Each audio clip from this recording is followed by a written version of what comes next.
They had everything: fame, fortune, fans who adored them across the world. Their faces were on posters, their names in headlines, and their smiles were worth millions. But when the lights dimmed and the cameras stopped rolling, they were gone. Some vanished by choice. Others were swallowed by the same machine that made them stars. These are the child actors who ruled Hollywood and then disappeared without a trace. From heartbreaking endings to shocking reinventions, here are 25 child stars who completely vanished from Hollywood and the haunting reasons why. Deanna Durbin, the girl who saved a studio, then walked away forever. She wasn't just a singer, she was a phenomenon. In the late 1930s, Deanna Durbin's voice filled theaters across America. Her charm, her smile, and her incredible singing talent made her the biggest teenage star in the world. She didn't just act, she rescued Universal Studios from bankruptcy. By 21, she was earning more than most movie moguls and was the second highest paid woman in America. Fans adored her, studios worshipped her, but Deanna hated it. Behind the lights and applause, she felt trapped, controlled, exhausted, and constantly molded into someone she wasn't. So, at just 27, she made a decision no one could believe. She disappeared. No meltdown, no headlines, no farewell tour. She married, moved to a quiet French village, and rejected every offer Hollywood threw at her for the next 6 decades. While the industry begged her to return, Deanna simply said, "I was never happy in Hollywood." She didn't fade away. She escaped. In a business obsessed with comebacks, Deanna Durbin's silence became her greatest legacy. Brandon DeWilde, the prodigy Hollywood lost too soon. He had one of the most unforgettable lines in movie history. "Shane, come back." That one cry turned 11-year-old Brandon DeWilde into a Hollywood legend overnight. Critics called him a prodigy, and audiences called him unforgettable. He starred in hit after hit. Shane, HUD, all fall down. And for a while, it seemed like Brandon would be one of the rare child stars who grew up successfully in Hollywood. But fate had other plans. In July 1972, as he drove toward a staged performance in Denver, tragedy struck. A car crash took his life instantly. He was only 30. There was no scandal, no downfall, no slow fade. Just one devastating moment that ended a life and a career that had only just begun. Brandon DeWilde didn't fall from grace. He was taken before he ever got the chance to rise fully. Bobby Driscoll, Disney's golden boy who died forgotten. He was the boy who could fly, the voice of Peter Pan, the face of Treasure Island, and Disney's first ever contracted child star. At 12, he'd already won an Oscar. He had the world at his feet until puberty hit. When his looks changed and his acne set in, Disney suddenly had no place for him. The studio that once called him family dropped him overnight. At 16, Bobby was labeled difficult and cast aside. Desperate for love and belonging, he turned to drugs and petty crime. By his early 30s, he was living on the streets of New York, unrecognizable, forgotten. In 1968, 2 kids found his body in an abandoned building. There was no ID, no headline. He was buried in a mass grave. It wasn't until 2 years later that fingerprints revealed the heartbreaking truth. The boy who once flew through Neverland had died alone. Even Peter Pan eventually hits the ground. Margaret O'Brien, the girl who outacted everyone and chose peace. She could cry on cue. She could outshine adults twice her age. By the age of 7, Margaret O'Brien was already a Hollywood sensation, starring alongside Judy Garland in Meet Me in St. Louis. She was called a miracle actress, adored by critics and fans alike. But when she grew up, the scripts stopped coming. Hollywood didn't know what to do with her. Instead of clinging to fame like so many others, Margaret did something rare. She simply walked away. She left the spotlight behind, focused on family, and built a quiet, dignified life. No scandals, no breakdowns, just peace. Today, she's one of the few child stars who made it out unbroken. Margaret O'Brien didn't vanish. She evolved. Claude Jarman Jr., the boy who turned his back on Hollywood. At just 12, Claude Jarman Jr. broke hearts everywhere with his performance in The Yearling. It earned him an Academy Juvenile Award and instant fame. But unlike most child stars, Claude never chased fame. After a few more movies, he made a bold choice to quit while he was still on top. He returned home, finished school, and joined the Navy. Later, he earned a degree from Vanderbilt and became a respected film executive, running the San Francisco International Film Festival not as a star, but as a professional behind the scenes. Claude Jarman Jr. didn't disappear out of failure. He disappeared out of wisdom. Scotty Beckett, the little rascal who lost his way. He was the charming kid with the sideways cap, the heart of our gang. Scotty Beckett had everything: talent, looks, charisma. But when his father died, his world cracked. The pain led to addiction, and addiction led to ruin. He tried to grow as an actor, appearing in major films and TV shows, but behind the scenes, his life spiraled. Alcohol, pills, arrests. By the late 1950s, Hollywood had given up on him. In 1968, after a mysterious beating, Scotty checked into a nursing home. 2 days later, he was gone, dead from a barbiturate overdose at just 38. He'd been America's sweetheart, but the spotlight that made him famous also burned him alive. Freddie Bartholomew, the child star destroyed by family. He was the picture of perfection, polite, refined, and heartbreakingly charming. Freddie Bartholomew starred in David Copperfield and Little Lord Fauntleroy, becoming one of the most famous British exports in Hollywood. But fame came with a cruel twist. After he became rich and famous, his long-lost parents resurfaced, not for love, but for his money. Years of bitter court battles drained nearly all of his fortune.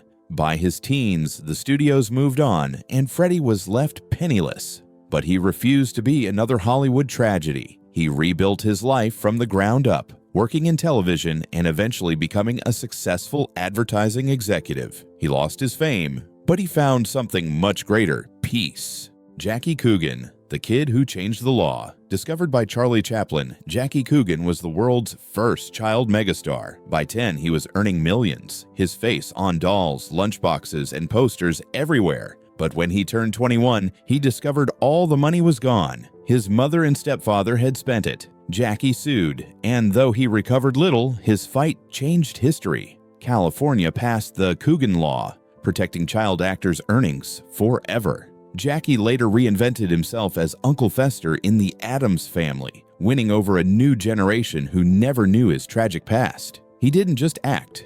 He made Hollywood safer for every child who came after him. Shirley Temple, the girl who outgrew fame and changed the world. Before there were superstars, there was Shirley Temple. Her curls, her dimples, her songs, they gave hope to millions during the Great Depression. By 6, she was America's sweetheart. By 12, she was richer than the president. But as she grew up, her magic faded. Teenage roles flopped, and the same industry that had built her empire abandoned her. Most child stars would have crumbled. Shirley didn't. She reinvented herself as a diplomat, serving as U.S. ambassador to Ghana and later Czechoslovakia. Her intelligence and grace impressed world leaders just as much as her talent once moved audiences. From movie sets to the United Nations, Shirley Temple proved one thing: you can outgrow fame and still change the world. Tommy Rettig, the boy who left Lassie behind. To millions of Americans, he was Jeff, the farm boy who shared his world with television's most beloved dog, Lassie. But behind that perfect image, Tommy Rettig was struggling. The fame that made him a household name made him feel like a prisoner. So, at just 14, he walked away. Hollywood forgot him fast. There were arrests, legal troubles, even a public fall from grace. But Tommy wasn't finished. He found a new passion in technology, becoming a respected programmer and author in the early days of computing. He didn't return to fame. He found something more meaningful: freedom. Baby Peggy, the million-dollar toddler Hollywood erased. Before Shirley Temple danced her way into hearts, there was Baby Peggy. By 5, she was making $1.5 million a year, more than most adults in the 1920s could dream of. But her father lost it all through bad investments and ego. Her career ended overnight. The family went broke, and the once famous Baby Peggy was dragged into vaudeville just to survive. By adulthood, she had nothing left but memories, but she didn't let it destroy her. She reinvented herself as a writer, historian, and advocate for children in show business. She lived to be 101, proof that some stars shine brightest after the spotlight fades. Kevin Corcoran, Disney's mischievous boy who mastered the game. If you watched Disney in the 1950s or 60s, you knew his face. Kevin Corcoran, nicknamed Moochie, was everywhere. Old Yeller, Swiss Family Robinson, Pollyanna. He was the symbol of wholesome American childhood. But Kevin was smart enough to know how the story usually ends. Instead of chasing roles into adulthood, he studied theater and stepped behind the camera. He went on to work on hit shows like Murder, She Wrote, and Baywatch as a producer. Kevin didn't let fame define him. He turned it into a career that lasted a lifetime. John Provost, the Lassie Kid, who found a real life. For 7 years, John Provost was America's favorite boy next door. As Timmy Martin in Lassie, he became a household name, receiving thousands of fan letters every week. But when the show ended, John didn't fight to stay famous. He walked away gracefully, built a life outside Hollywood, and focused on what mattered: family and happiness. Today, he still attends fan conventions, proud of his past, but never trapped by it. John Provost didn't fall from grace, he simply grew up. Benita Granville, the bad girl who became a power player. She didn't become famous for being cute or sweet. Benita Granville made her name by being bad, brilliantly bad. At just 13, she shocked audiences with her chilling performance in These Three, playing a manipulative schoolgirl so convincing it earned her an Oscar nomination. Hollywood immediately took notice. Soon after, she became the face of the Nancy Drew movie series. Brave, clever, unstoppable. But as she grew older, the roles disappeared. Most young actresses in her position would have faded quietly. Benita didn't. She married film producer Jack Rather, and together they built an entertainment empire, producing hit shows like Lassie and even investing in the Disneyland Hotel. While her peers fought to stay in front of the camera, Benita controlled what happened behind it. She wasn't just a former child star, she became one of Hollywood's most powerful women. A reminder that sometimes the best revenge is success. Beverly Washburn, the girl who made you cry, then walked away. She could make audiences cry with a single look. Beverly Washburn didn't just act, she felt. From Old Yeller to the Lone Ranger, she was one of the most recognizable child faces of the 1950s. Directors loved her emotional depth, her ability to bring raw honesty to every scene. But unlike so many others, Beverly didn't burn out chasing fame. She worked steadily, transitioned into smaller roles, and when the time came, she stepped away without bitterness. No scandals, no breakdowns, no tragic headlines. She chose peace over pressure, family over fame. Today, she still meets fans at conventions and smiles at the life she built. A rare Hollywood ending that didn't end in heartbreak. In a world obsessed with drama, Beverly Washburn's quiet dignity is her biggest triumph. June Lockhart, the child star who became TV's favorite mom.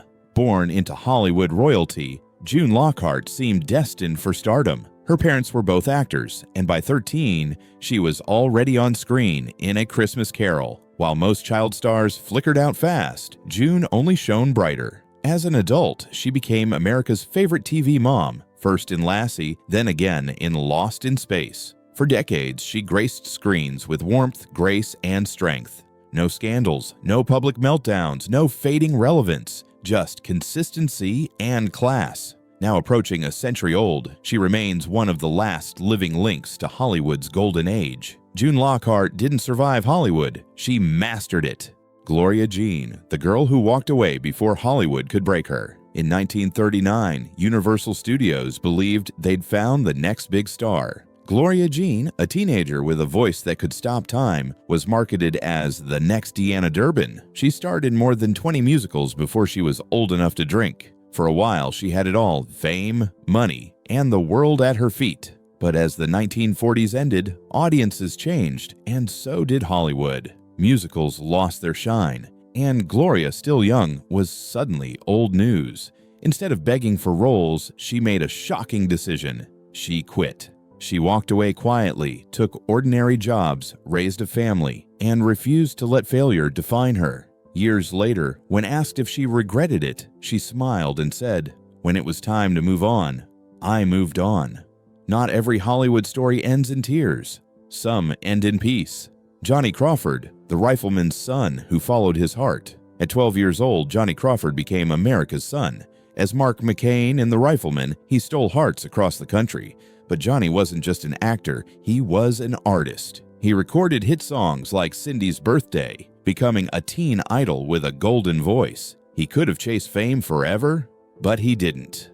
As Hollywood moved on, Johnny turned toward his true love, music. He formed a vintage dance orchestra and spent decades performing for crowds that adored him, not for who he was on TV, but for what he created on stage. Even as illness took its toll later in life, Johnny Crawford remained graceful, grateful, and loved. He didn't vanish. He simply changed the tune. Jay North, the menace who lived a nightmare. On TV, Jay North was every kid's dream. Dennis the Menace, the mischievous little troublemaker with a heart of gold. Behind the camera, his real life was anything but funny. Under the control of his aunt and Uncle Jay, endured years of emotional and physical abuse. He was forced to perform perfectly or face punishment when the camera stopped. While America laughed, he lived a nightmare. When the show ended, Hollywood abandoned him. He struggled to find roles, served in the Navy, and eventually left acting entirely. But Jay didn't disappear in tragedy. He turned his pain into purpose, becoming a voice for abused child actors and helping others find healing. His story is a haunting reminder that not every smile you see on TV is real.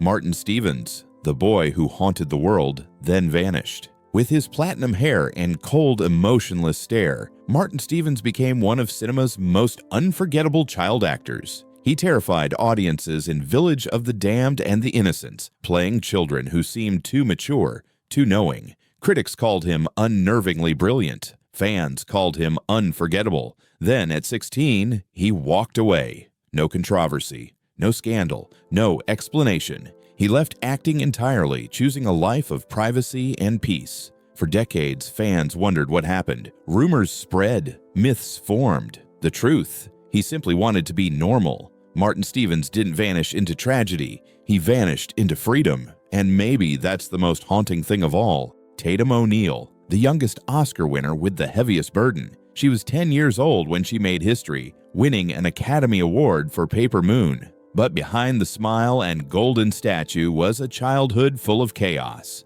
Raised in the shadow of her father, actor Ryan O'Neal, Tatum faced fame far too young. The world adored her, but the pressure crushed her. In her teens, she battled addiction, depression, and public humiliation. Every mistake became a headline. But through it all, Tatum refused to give up. She rebuilt herself, slowly, painfully, but permanently. Today, she speaks openly about her struggles, proving that even when Hollywood breaks you, you can still heal.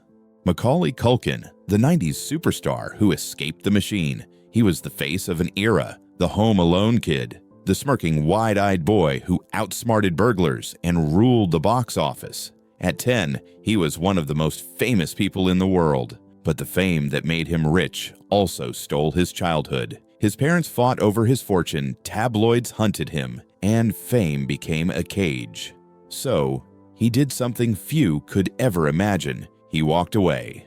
For years, he lived quietly, far from the Hollywood spotlight. No films, no interviews, no comebacks. Then, decades later, he returned, not as a lost child star, but as a confident adult who finally owned his story. Macaulay Culkin didn't burn out. He broke free.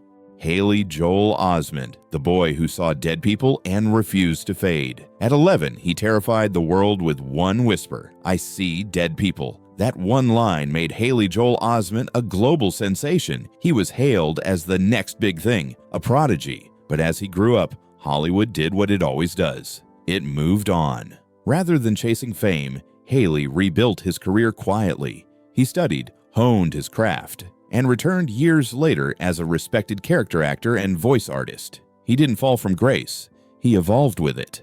And that's why he's still standing when so many others couldn't. Mara Wilson, the girl who rewrote her own story. She was Matilda, the little girl who made books fly and bullies pay. Millions adored her. But Mara Wilson never loved fame.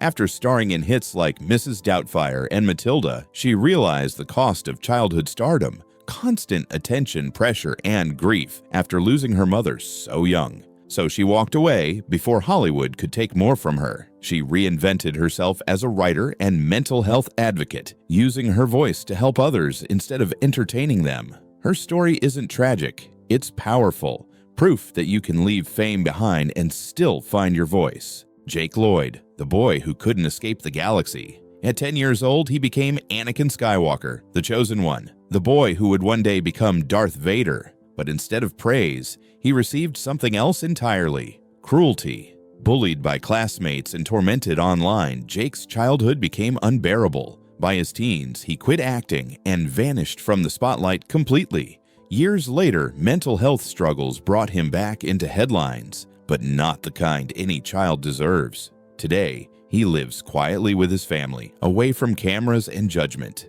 His story isn't one of failure, it's one of survival, because sometimes walking away is the bravest thing a person can do. From the bright lights of the 1920s to the digital glare of the modern age, the story never changes. Child stars rise faster than anyone and fall even faster. Some were crushed by the pressure, others escaped before it consumed them. But all of them remind us of one simple truth: fame is never free. It gives you everything and takes everything with it. So the next time you see a smiling kid on screen, remember the faces that came before, the ones who made history, the ones who vanished, and the ones who proved that disappearing might just be the greatest act of all.